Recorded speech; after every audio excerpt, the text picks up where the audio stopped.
Ready to monetize your amazing 3D creations on Sketchfab?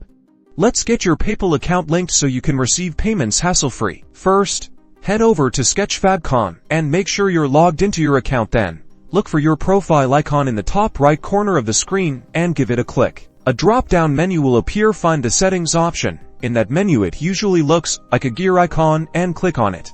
Now, you'll be on your account settings page. Look for a tab or section labeled Payment Info or Payout Settings. The exact wording might vary slightly, but it'll be related to payments. In this section, you should see a field where you can enter your PayPal email address. This is the email address associated with your PayPal account where you want to receive payments. Carefully type in your PayPal email address. After entering your email, make sure to click the Save or Update button to save the changes. This is a crucial step, so don't forget it.